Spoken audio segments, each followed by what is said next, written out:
시편 63편 1절에서 4절 말씀으로 하나님과의 시차라는 제목으로 말씀의 은혜를 나누기 원합니다. 지난 4월 27일 무슨 날인지 다 아시죠? 4월 27일 하면 역사적인 날이죠. 우리 그 역사적인 현장에 우리가 있었고 우리가 직접 눈으로 목격했음을 들었음을 참 감사한 겁니다. 4월 27일 남북 정상회담이 오전 9시 30분부터 시작하게 됐습니다. 여러 가지 많은 흥미로운 이야기거리가 그 안에 있었고 감동적인 모습도 있었고 또한 눈물 흘리는 그런 모습도 있는 것을 우리는 발견하게 됩니다. 여러 가지 많은 이야기가 있지만 저는 개인적으로 가장 놀랐던 것은 남북 정상에 만난 것도 놀랍고 영부인들의 만남도 놀랍고 냉면 먹은 것도 놀랍긴 하겠지만 진짜 놀라운 것은 서울과 평양의 시간이 다르다는 겁니다. 시차가 있었다는 것이죠. 지금 화면과 같이 서울의 시각과 평양의 시차가 있었다는 겁니다. 즉 우리는 9시 30분에 정상회담을 했지만 북한의 시계에는 9시에 정상회담을 한 것으로 보도가 되고 있었고 실제로 김정은의 또한 북한의 시계는 우리보다 30분이 늦춰져 있었음을 우리가 알게 된 것이죠. 언제부터 그랬는가? 북한은 2015년 8월 15일 광복절을 맞이하여 일제 잔재를 청산하겠다는 그러한 명목하에 오전 12시 30분이었던 당시의 시간을 30분 되돌리면서 그때부터 시작하여 30분 늦은 평양 표준시라고 명명하고 그 시간을 지켜오고 있었던 겁니다. 그러나 이번 4월 27일 남북 정상회담이 있은 후에 북한의 김정은 위원장은 지금 화면에 있는 이 사진을, 이 그림을, 이 시계를 평화의 집 대기실에 있는 것을 확인한 후에 먼저 이 시계부터 같이 맞춰야겠다라고 생각하게 돼서 5월 1일 날 서울 표준시와 평양 표준시를 통일하자는 제안을 하게 되고 본인들이 먼저 우리 서울 표준시로 맞추겠다 이렇게 제안을 하게 되죠. 그리하여 2년 8개월 만에 남북 간의 표준시가 다시 합쳐지게 됐는데 바로 어저께 5월 5일부로 시작하여 이제는 같은 시간대에 이제 더 이상 시차가 존재하지 않는 대한민국과 북한이 된 것을 확인할 수가 있게 된 것입니다.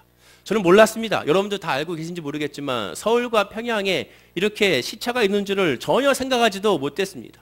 같은 땅에 있었는데 어찌 그럴 수 있는가? 저는 몰랐던 것이죠. 그러나 분명히 우리는 몰랐지만 시차는 존재하고 있었다는 것이죠. 한국과 외국에서만 시차가 존재하는 것이 아니라 같은 땅에 있으면서도 시차가 존재했음을 우리는 확인할 수가 있었고 또한 그로 말미암아 놀라워했었습니다. 이런 생각을 해보게 됩니다. 그렇다면 혹시 하나님과 성도의 시차도 있지 않을까? 아니에요. 나는 하나님을 믿고 하나님을 예비하고 말씀을 보고 있고 또한 헌신하고 봉사하고 있습니다. 하나님을 누구보다도 잘 알고 있기 때문에 이러한 하나님과의 거리차 또한 시차는 존재하지 않을 겁니다라고 어느 누가 자신할 수 있을까라는 생각을 하게 됐습니다. 인간의 남과 북의 시차가 있는지도 몰랐는데 하나님과의 관계에 혹시라도 시차가 있지 않은지 거리감이 있지 않은지를 우리가 오늘 말씀을 통하여 한번 살펴봐야겠습니다. 성도는 어떤 존재입니까? 이 땅을 나그네처럼 잠시 살다가 가는 존재라고 성경은 말합니다. 그래서 찬송도 부르잖아요. 잠시 세상에 살다가 이렇게 찬송을 부르지 않습니까? 영원한 본향은 따로 있다는 것이죠. 영원한 고향 저 하늘나라 우리가 또한 찬양을 부르고 장례 예배 때 이 찬양을 우리가 계속해서 부르게 됩니다. 성도에게는 시민권이 그래서 사도 바울은 말합니다. 나는 로마의 시민권자지만 나는 로마의 시민권자가 아니라 하늘나라의 시민권자라고 사도 바울은 고백하죠. 하늘에 있으며 그 하늘에 있기 때문에 고린도후서 5장 2절에 고백했듯이 하늘로부터 오는 우리 처소로 덧입기를 간절히 사모하는 자가 성도다라고 고백하게 됩니다. 성도란 하늘나라의 시민권이 있어서 하늘나라를 바라보는 존재라는 거죠. 그럼 천국과 이 땅의 시차는 존재하는가 존재하지 않는가? 당연히 존재한다는 것이죠. 어떻게 알 수가 있는가? 우리가 하루 내내 종일 일을 하게 되고 또한 생각하게 되고 또 열심히 공부해야 되고 뼈 빠지게 살아가야 됩니다. 이웃을 사랑으로 섬기기도 하지만 때로는 다투고 서로 상처를 주고받게 되죠. 그것이 바로 시차가 있다는 증거입니다. 왜? 하늘나라는 그런 것이 없기 때문에 곡하는 것이나 아픈 것이나 상처나 또한 질병이나 이런 것이 없기 때문에 그렇습니다. 그러나 이 땅에 있고 우리가 그것을 경험하고 있고 그로 말미암아 아파하고 있다는 것은 혹시 이 자리에도 그런 것으로 말미암아 힘들어하는 분이 있다면 하늘나라와 우리하고 지금의 시차가 있음을 증명하는 것이 그 모습을 통하여 확인할 수가 있게 됩니다. 말하자면 당연히 없는 줄 알았던 서울과 평양의 시차가 있었던 것처럼 서울과 영국, 런던의 시차가 있었던 것처럼 천국과 이 땅 사이에도 엄연히 시차가 존재하고 있다는 것이고 믿음의 그것을 우리가 깨달아 알아야 한다는 겁니다. 불신자란 이 땅의 시계에 맞추고 사는 사람입니다. 이 땅의 시계에 맞춘다는 것은 무슨 뜻이겠습니까? 모든 것을 자기의 계획과 판단과 결정과 시행하고 책임마저 자기가 지려고 하는 것이 이 땅을 살아가는 불신자들의 모습입니다. 그러나 성도는 다르죠. 모든 것을 자기가 하는 것이 아니라 하나님께 맡기는 삶, 믿음, 피스투어 맡기는 삶, 하나님께 드려지는 삶. 그래서 하나님께 맡겼기 때문에 자기가 책임을 지는 것이 아니라 주님이 책임져 주시는 삶. 하나님께 맡겼기 때문에 하나님께서 인도하는 삶을 살아가는 존재가 바로 성도가 되는 겁니다. 옆에 분에게 이렇게 축복하겠습니다. 당신은 하나님의 사람입니다. 축복하겠습니다. 그렇다면 하나님과 성도의 시차를 줄이는 방법은 없는가? 그 간격을 줄일 수 있는 방법은 없는가? 그 가까이 갈 수 있는 방법은 없는가? 과연 전혀 방법이 없는 것인가? 있다라는 것이죠. 그것이 바로 무엇이냐? 오늘 본문을 통하여 우리가 확인할 수가 있습니다. 한마디로 얘기하면 찬양이라는 거죠. 시계를 맞추기 위해서는 시계 태엽을 돌려주면 됩니다. 바늘을 돌려주면 됩니다. 그러나 하나님과의 관계의 이 시차는 바로 찬양을 통하여 맞출 수가 있게 된다는 거죠.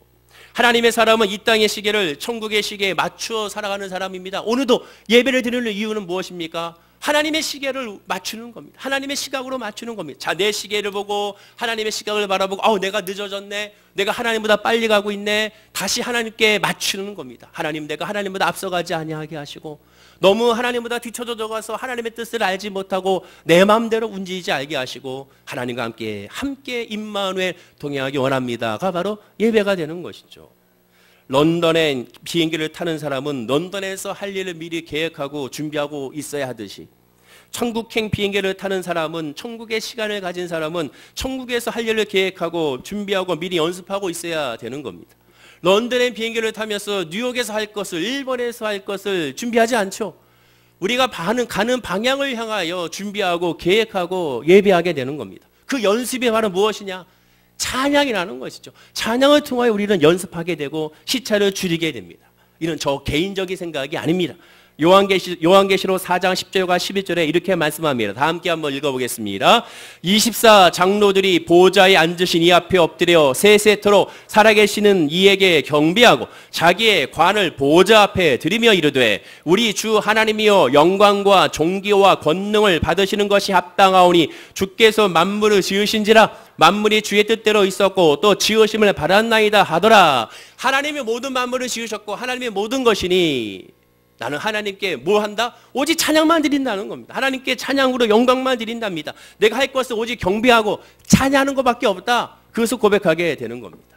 시차를 없애는 방법이 찬양인 것이죠. 그럼 우리가 찬양이 무엇인지 알아야 됩니다. 찬양이 무엇입니까? 무엇이 찬양일까요?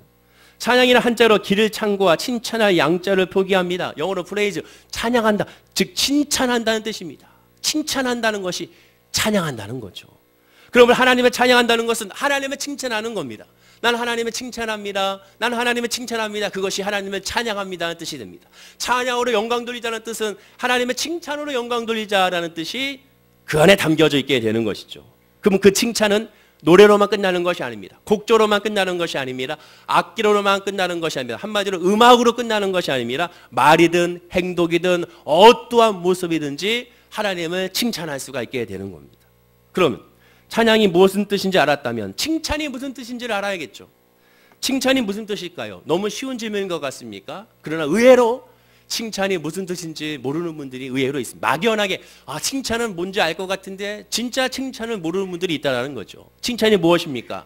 사전적인 의미는 이렇게 해석합니다. 있는 사실을 있는 그대로, 특별히 좋은 사실을 좋다고 말하는 것이 칭찬이라는 거죠.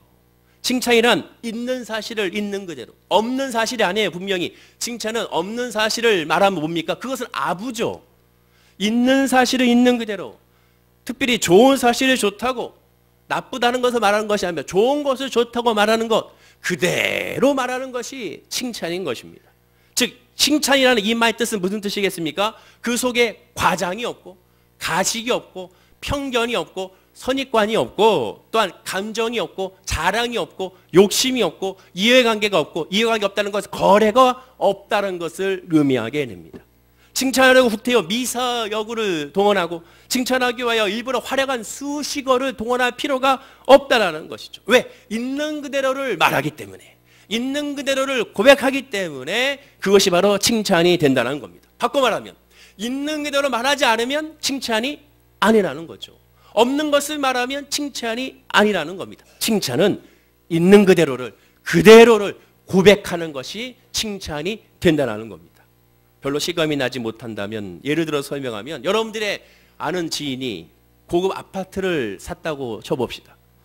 고급 아파트 여러분의 지인이 사면 어떻습니까? 좋은 일입니까? 나쁜 일입니까? 좋은 일이죠. 속 입술로는 좋은 일 하면서 마음으로는 어떨지 모르겠지만 좋은 일입니다. 그럼 당연히 찾아가서 진심으로 뭐 해줍니까? 축하해 줘야죠. 야, 너 정말 아파트 잘 샀다. 너무 이쁘다. 축하한다. 축하를 해줘야죠.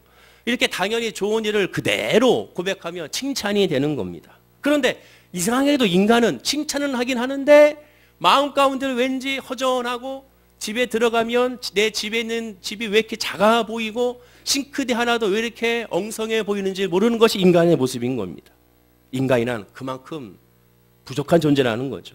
예수를 믿고 난 후에도 마찬가지입니다. 옛 죄인의 본성과 습관이 완전히 버려지고 고쳐지지 않았기 때문에 옛말에 사촌에 논을 사면 배가 아프다는 말처럼 사촌이 아파트를 사든 뭐 오피스텔을 장만하든 사업을 확장하든 뭔가 하게 되면 응강 달려가서 축하해 줘야 되는데 그렇지 못하고 실필 미루다가 겨우 가서 박수 쳐주고 축하해 주는 것이 솔직한 인간의 심정인 것입니다. 물론 속으로는 썩 내키지 않아도 체면상 어쩔 수 없이 찾아가 열심히 축하는 해줍니다. 그러나 그 속마음에는 행여나 이런 마음이 든다면, 야, 이 아파트를 사는 것보다 저기 아파트를 사는 게 더 낫지 않았을까? 여기 투자할 가치가 없어. 이미 거품이 빠지고 있는데 굳이 이 아파트를 살 필요가 있을까? 이 논을 살 필요가 있을까? 조금만 위에 올라가면 더 좋은 논이 있는데 거기는 물이 흡수가 잘 되는 논인데 벼를 심기만 하면 잘 되는데 여기는 그렇지 않은데 굳이 여기를 살 필요가 있을까? 바가지를 썼네. 내가 아는 사람을 하게 되면 더 싸게 아파트를 살 수가 있고 더 많은 프리미엄을 얻을 수가 있고 심지어 경품도 얻을 수가 있는데 이렇게 샀네라고 혹시라도 그런 말을 하고 있다면, 그렇다면 무슨 뜻이겠습니까? 겉으로는 걱정해 주는 것 같지만 속으로는 결국에는 속이 상하다는 의미가 거기 안에 담겨져 있게 되는 것이죠. 따라서 찬양이란 무엇이냐? 나부터 출발해야 되는 것이 찬양입니다. 자, 나부터 출발한다고 해서 어떤 나부터 출발인가? 나는 그만큼 부족하고, 나는 그만큼 죄인이고, 나는 그만큼 죄인 중에 개수고, 내가 할 수 없고, 내가 주님을 찬양할 수가 없고, 내가 칭찬할 수가 없고, 나는 아무것도 스스로 할 수 없다는 것을 철저하게 인지했을 때 비로소 찬양이 되는 겁니다. 즉 두 가지, 나는 죄인이라는 것을 인지하고, 두 번째는 그래서 예수의 보혈의 능력이 아니면 예수의 이름이 아니면 나는 할 수가 없다는 것을 철저하게 인지한 상태에서 진정한 찬양의 고백이 나올 수가 있게 되는 겁니다. 나가 그런 엎드림이 있는 성도라면 사람들 간의 칭찬도 달라집니다. 단순하게 아이가 공부를 잘했네, 아파트 사서 축하하네, 거기서 끝나는 것이 아니라는 것이죠. 칭찬은 거기서 뛰어넘어서 현실을 바라고 칭찬하는 것이 아니라 겉으로 형통을 바라고 칭찬하는 것이 아니라 그로 말미암아 역사하시는 하나님을 칭찬하는 것이 성도의 칭찬인 겁니다. 하나님이 당신을 통하여 이 아파트를 장만해 주게 하신 그 하나님을 찬양하는 것이 성도의 칭찬이죠. 하나님이 당신의 자녀를 통하여 길을 열어주시게 하신 그 하나님을 칭찬하는 것이 성도의 칭찬이고, 그것을 인지하게 만들고 그것을 고백하게 만들고 그것을 확신하게 만드는 것이 성도의 칭찬인 겁니다. 모든 것에 하나님이 들어가고, 모든 것에 하나님이 시작이 되고, 모든 것에 하나님이 끝이 맺는 것이 성도의 칭찬이라는 것이죠. 주일 예배, 우리는 어떠한 마음으로 주님 앞에 나와 예배합니까? 혹시 고달프고 힘든 사업과 직장생활로 위로를 받기 위하여 나오고, 온갖 스트레스와 상처를 치유받기 위해 나오고, 그래서 정말로 열심히 찬양하고 뜨겁게 기도하여 어떻게든지 이것을 맡겨서 위로받기를 원하고 해결받기 위하여 주님 앞에 나와 예배하고 있지 않습니까? 그러나 정말 그것이 가능합니까? 잘 되고 있습니까? 죄송한 말씀이지만 대부분의 성도님들이 그것이 잘 안 됩니다. 물론 예배 드릴 때는 되는 것 같습니다. 맡긴 것 같습니다. 해결된 것 같습니다. 하나님의 인도함을 받는 것 같습니다. 이제는 하나님께 맡겼으니 이제 잘 풀릴 것 같습니다. 그러나 내일 당장 다시 여러분의 직장과 사업장과 환경이 부딪히게 되면 다시 현실로 말미암아 무너지는 것이 인간의 모습입니다. 왜 그런 것이 반복됩니까? 하나님에 대한 칭찬과 찬양이 제대로 되지 않았기 때문에 그렇습니다. 온전하게 맡겨지지 않았기 때문에 그렇습니다. 칭찬은 아까 뭐라고 말씀드렸습니까? 하나님께 하신 것을 그대로 고백하는 거라고 했습니다. 즉 하나님이 하나님다움을 고백하는 것이 칭찬입니다. 지금 몇 가지 질문을 할 터이니 그 질문에 여러분들 속으로만 한번 대답을 한번 해보시기 바랍니다. 첫 번째 질문입니다. 지금 현재 겪고 있는 환난과 고통과 상처들을 하나님을 알고 있는지 모르고 있는지 여러분들 확실하십니까? 하나님 알고 있습니까? 하나님 모르고 있습니까? 여러분의 환경과 어려움들을. 두 번째, 알고 있다고 고백했다면 그 일에 하나님이 함께하고 있다는 것을 확신합니까? 확신하지 않고 있습니까? 세 번째, 하나님이 그 일에 함께하고 있다는 것을 확신한다면 그 일을 직접적이든 간접적이든 하나님께서 허용하셨다는 것에 대한 또한 믿음의 확신이 있습니까? 없습니까? 네 번째, 하나님이 하실 일이라고 생각하고 또 확신이 들고 하나님의 모든 것을 이루셨다고 믿는다면 그러면 그 모든 것에 대한 뜻과 계획에 하나님의 섭리가 있음을 또한 확신하는지 확신하지 않는지를 질문하고 있습니다. 뭐라고 생각하십니까? 다섯 번째, 그 모든 것에 하나님의 뜻과 계획이 있다고 믿는다면 확신한다면 하나님께서 해결책을 가지고 있다고 확신하고 있는지 아닌지를 묻고 싶습니다. 여러분 뭐라고 또한 대답을 하시겠습니까? 그 마지막, 그 해결책이 그러면 하나님이 계획한 그 해결책이 선하다고 생각하십니까? 악하다고 생각하십니까? 라고 질문한다면 뭐라고 대답하겠습니까? 모든 것이 하나님이 알고 계시고 하나님께서 우리를 계획하고 계시고 그 모든 계획에 하나님의 응답이 있고 답이 있다는 것을 확신하고 그 답이 나에게 선한 것이라는 걸 확신한다면 그러면 자연스럽게 뭐가 되느냐? 하나님께 영광만 돌리게 되어 있는 겁니다. 하나님에 대한 사랑으로 말미암아 감사만 넘쳐나게 됩니다. 왜? 하나님을 찬양하는 이유는 하나님이 주신 것 때문에 찬양하는 것이 아니라 하나님이 하나님이라는 것을 알기 때문에 찬양하기 때문에 그렇습니다. 하나님의 범사를 나의 삶을 주관하기 때문에 그래서 찬양이 나타나는 것이지 주신 것에 감사하기 때문에 찬양한 것이 아니라는 겁니다. 때와 방법과 결과는 모르지만 하나님께서 분명히 역사하시고 하나님이 정하시고 택하시고 인도하신다는 것을 믿기 때문에 그래서 감사하고 그래서 평안하고 그래서 기쁘게 되는 겁니다. 좀 서울과 평양의 시차를 말씀드린 것처럼 하나님의 시계를 땅에 있는 우리의 시계와 맞추려고 때를 쓴 것이 그것이 기도고 그것이 예배가 아닙니다. 내가 때 쓸어서 되는 것이 아니라 하나님의 믿음 안에 확신을 두면 하나님께서 성령을 통하여 그 시차를 줄여주셔서 맞춰지게 되는 것이기 때문에 그렇습니다. 오늘 본문에서 다윗을 통하여 우리가 확인할 수가 있습니다. 다윗의 찬양을 보십시오. 지금 다윗이 처한 형편과 주의 상황이 어떠합니까? 어떠한 상황이기 때문에 하나님을 찬양하고 있나요? 어떠한 환경이기 때문에 하나님을 찬양하고 있습니까? 먹고 사는데 풍족하고 아무런 부족함이 없기 때문에 하나님을 찬양하고 있는지, 자기를 괴롭히는 질병이나 대적이 없어서 찬양하고 있는지, 문제가 다 해결됐기 때문에 하나님께 감사하고 찬양하고 있는지 한번 살펴봐야 되는 겁니다. 그래서 하나님의 넘친 은혜 속에서 감사와 찬양이 절로 나왔는지를 살펴보십시오. 과연 그런 것인가? 전혀 그렇지가 않습니다. 우리 본문 1절 말씀을 한번 읽어보겠습니다. 자, 1절입니다. 시작. 하나님이여 주는 나의 하나님이시라. 내가 간절히 주를 찾되 물이 없어 마르고 황폐한 땅에서 내 영혼이 주를 갈망하며 내 육체가 주를 앙무하나이다. 지금 다윗의 찬양하고 있는 지금 상황이 어떻습니까? 한마디로 물이 없어 마르고 황폐한 땅에서 하나님을 찬양하고 있습니다. 물이 없다라는 것이죠. 어디서? 유다 광야에서 하나님을 찬양하고 있습니다. 광야 사망에서 물이 없어서 하나님 앞에 힘들고 힘든 상황 가운데 하나님을 찬양합니다. 황폐한 땅에서, 기름진 땅이 아닙니다. 황폐한 땅에서, 물이 없는 땅에서 하나님을 찬양하고 있습니다. 이와 같은 때 후반절에 내 영혼이 주를 갈망하며 내 육체가 주를 앙마나이다 합니다. 앙마나이다 히브리어로 뭐라고 표현합니까? 카마어라고 표현합니다. 이 뜻은 창백해지다, 얼굴이 수척해질 정도로 심히 갈망하다는 뜻입니다. 지금 물이 없습니다. 그럼 물이 없으면 여러분 뭘 구해야 됩니까? 물을 구하는 것이 상식이죠. 땅이 황폐하면 그 황폐한 땅을 어떻게 구해야 됩니까? 기름진 땅으로 바꿔달라고 구해야죠. 지금 여러분의 문제가 있으면 문제가 해결되려고 하는 게 구해하는 것이 상식이지 않습니까? 그러나 다윗은 그렇게 하지 않았다는 겁니다. 당장 물이 없어 힘들고 죽을 지경에 있지만 그가 구한 것은 물이 아니라 황폐한 땅이 아니라 기름진 땅이 아니라 하나님을 향한, 하나님의 얼굴을 향한, 하나님의 은혜를 향한, 하나님의 말씀을 향한, 하나님의 사랑을 향한 오직 하나님만 구했던 겁니다. 그것이 바로 다윗의 찬양이었습니다. 다윗의 찬양은 하나님이 아니면 이루어지지 않는 찬양이었습니다. 다윗의 경우에 그가 구했던 것은 내 삶의 어려움이 아니었습니다.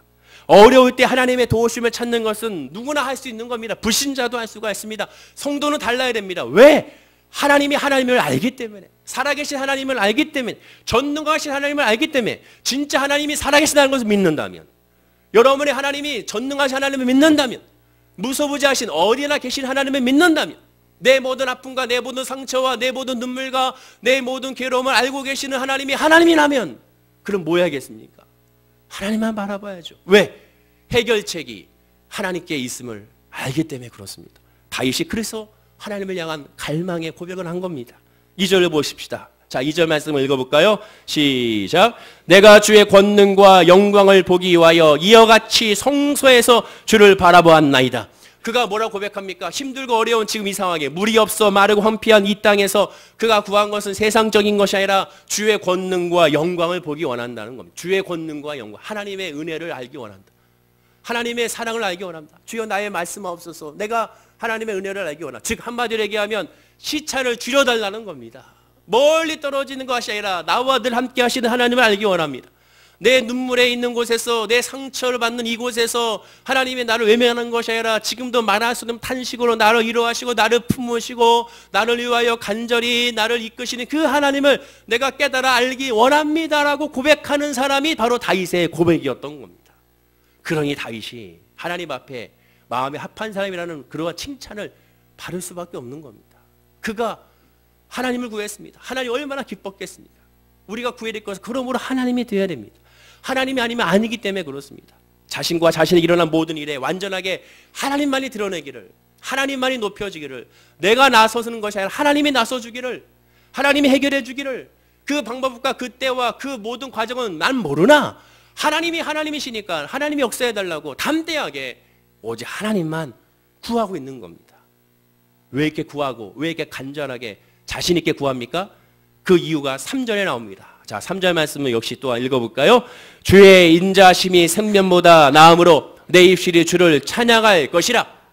이 고백은 다윗의 신앙 고백의 정점이라고 저는 개인적으로 표현하게 됩니다. 정점입니다. 와, 이와 같은 고백이 없죠. 왜 그렇습니까? 우리가 어릴 시절부터 교회 학교에서 이 찬양을 가지고 주의 인자심이 생명보다 나음으로 말미암아 이 찬양을 율동으로 찬양하고 또 레크레이션으로 게임을 하면서 찬양하는데, 이 찬양의 가사가 얼마나 복음적이고 얼마나 이 신앙의 고백이 위대하며 이 신앙의 고백이 하나님 마음에 합한지를 어느 그 정수를 깨닫지 못하고 그냥 레크레이션으로 그냥 즐겁게 율동으로 하고 있는지 모르겠습니다. 뭐라고 고백합니까? 주의 인자심이 뭐보다?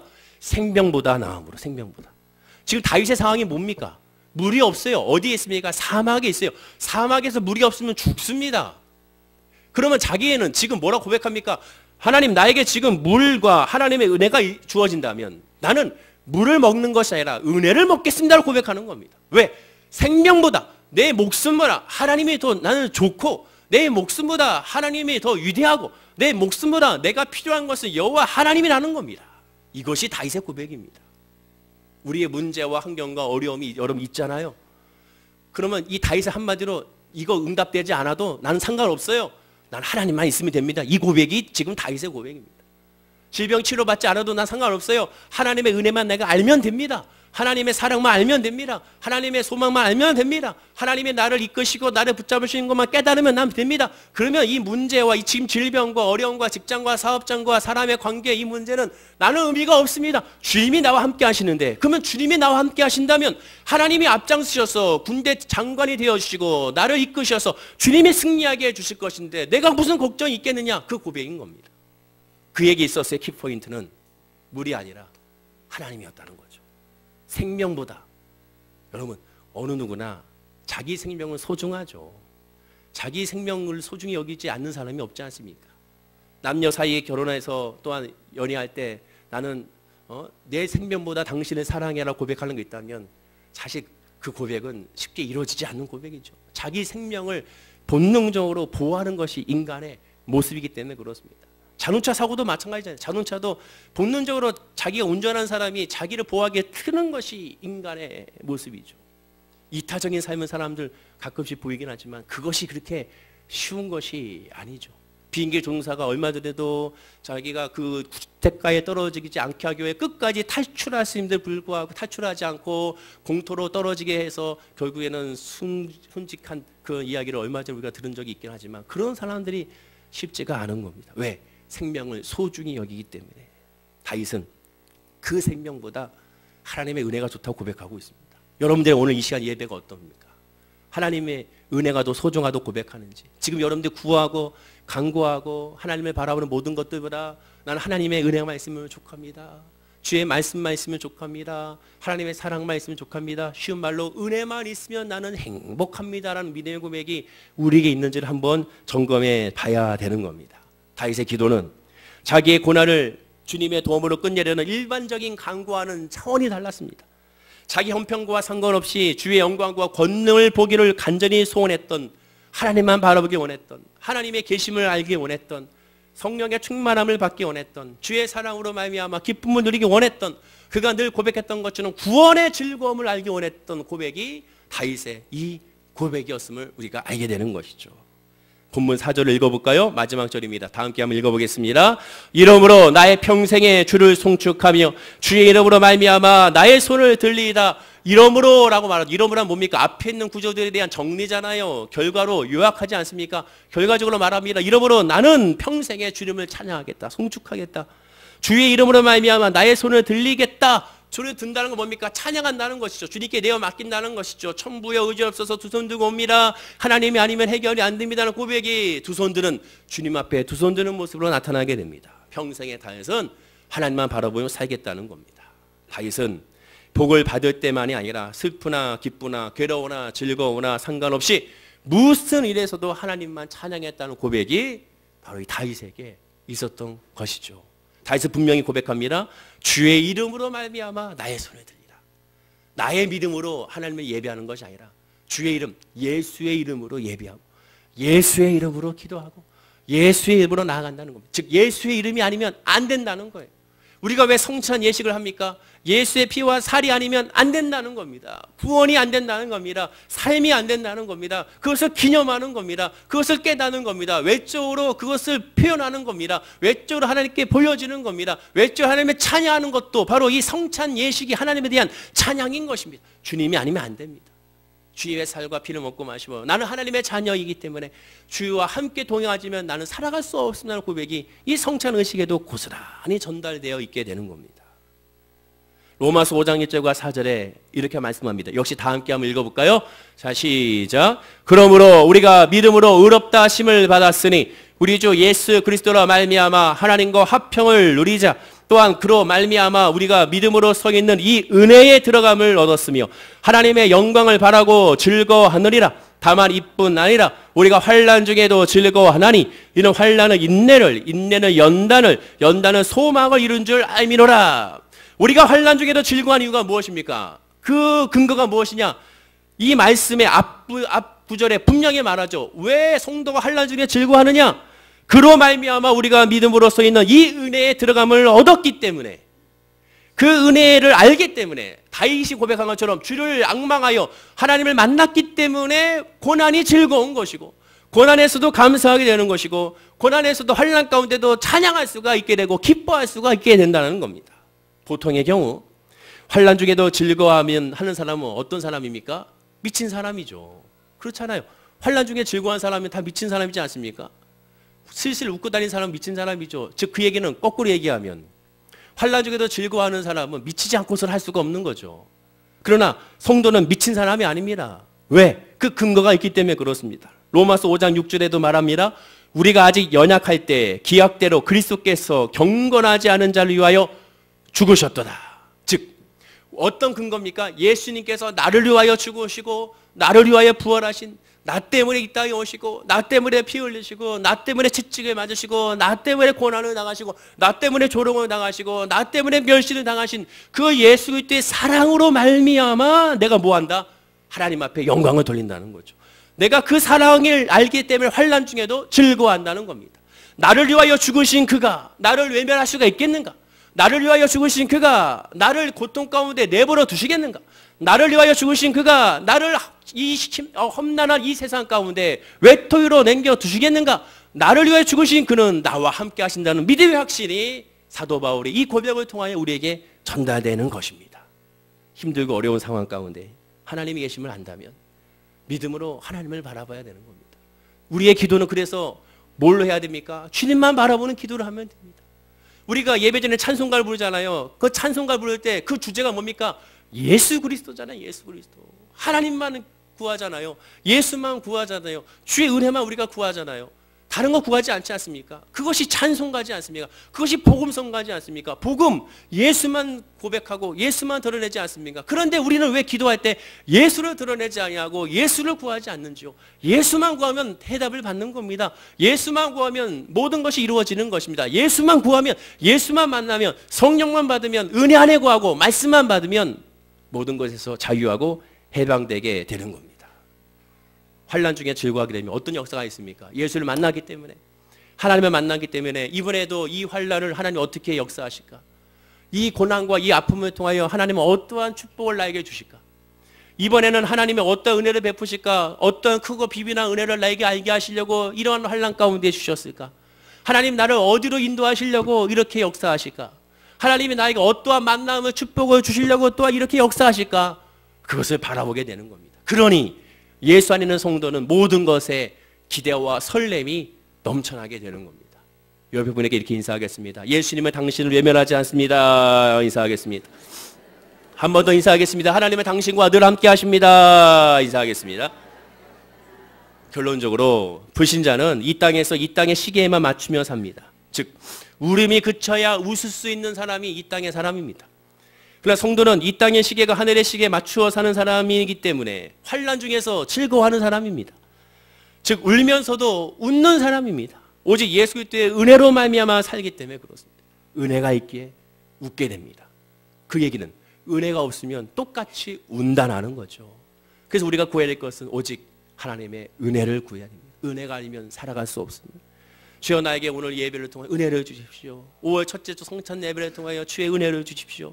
하나님이 어떠한 상황에서 나를 외면하지 않아 나와 함께 하심을 알게 하옵소서. 고통 가운데 계신 주님이라고 찬양을 부른 것처럼 고통 가운데 계시는 그 하나님을 내가 알게 하옵소서. 혼자 외로워하지 아니하게 하시고 우울에 빠지지 아니하게 하시고 주님이 계시기에 넉넉히 이긴다는 그런 믿음의 확신을 나에게 주십시오. 그 믿음이 우리 성도님들의 오늘 이 시간 예배가 되어야 될 줄로 믿습니다. 오늘 우리 교회 창립 42주년 또한 감사 예배 및 재직 임명과 은퇴 예배가 오후에 들어질 텐데 42주년 뒤에 돌아보십시오. 여러분들 잘 아시지 않겠습니까? 어떠한 어려움과 환난이 굉장히 많았지 않습니까? 그러나 결국 뒤돌아봤을 때 하나님은 또 이 모양으로 역사하시고 저 모양으로 역사하셨습니다. 때로는 하나님께서 이 사람을 보내주셔서 역사하셨고 때로는 저 사람을 통하여 역사하셨고 때로는 전혀 상관없는 사람을 통하여 역사하시고 왜? 하나님이 하시기 때문에 그렇습니다. 그럼 42년 또 하나님께서 역사하셨다면 앞으로도 하나님이 역사하시는 거죠. 왜? 우리 월계교회는 하나님의 교회이기 때문에 그렇습니다. 마찬가지, 여러분도 마찬가지입니다. 하나님의 사람이기 때문에 하나님의 자녀가 되는 권세가 여러분에게 주어졌는데 힘들어하지 마시고 주님을 맡기고 하나님의 자녀 권세 나에게 있으니 내가 주님을 바라보면 합력하여 손인다는 믿음의 확신을 갖는 우리 성도님들이 다 되어야 될 줄로 믿습니다. 하나님과의 시차를 줄이십시오. 기도로 줄이시고 찬양으로 줄이십시오. 절대로 외로워하지 마시고 하나님이 나와 함께 하신다. 내 모든 형편과 내 모든 상황을 하나님이 다 아신다.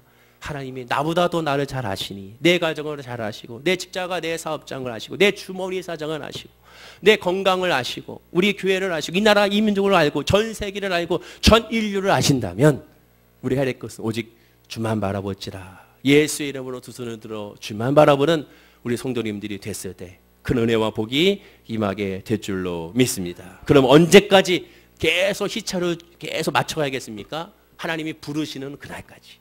천국 백성이 될 때까지 우리는 계속 맞춰나가야 됩니다. 혼자 맞추면 힘들다면 같이 중보로 맞추고 우리 교회가 맞추고 같이 성도가 같이 맞춰갈 때 큰 은혜와 응답이 있게 될 줄로 믿습니다. 기도하겠습니다. 아버지 하나님, 우리의 믿음이 다윗의 믿음과 같이 늘 하나님을 바라보는 믿음이 되게 하여 주시옵소서. 다윗이 고백합니다. 물이 없어 마르고 황폐한 이 땅에서 하나님을 향한 갈망과 하나님을 향한 기도로 나아간다고 고백합니다. 우리도 마찬가지입니다. 물이 없어 마르고 황폐한 곳에 있습니까? 그래서 힘들어하고 있습니까? 그러면 그때 구하는 것이 물이 아니라 여호와 하나님이 되게 하여 주옵소서. 주의 은혜가 되게 하여 시고 주의 말씀이 되게 하여 시고 하나님의 역사가 되게 하여 주셔서 그로 말미암아 응답받고 치유함을 받는 우리 모든 성도님들이 될 수 있도록 복에 복을 더하여 주옵소서. 감사드리며 예수님의 이름으로 기도드립니다. 아멘. 우리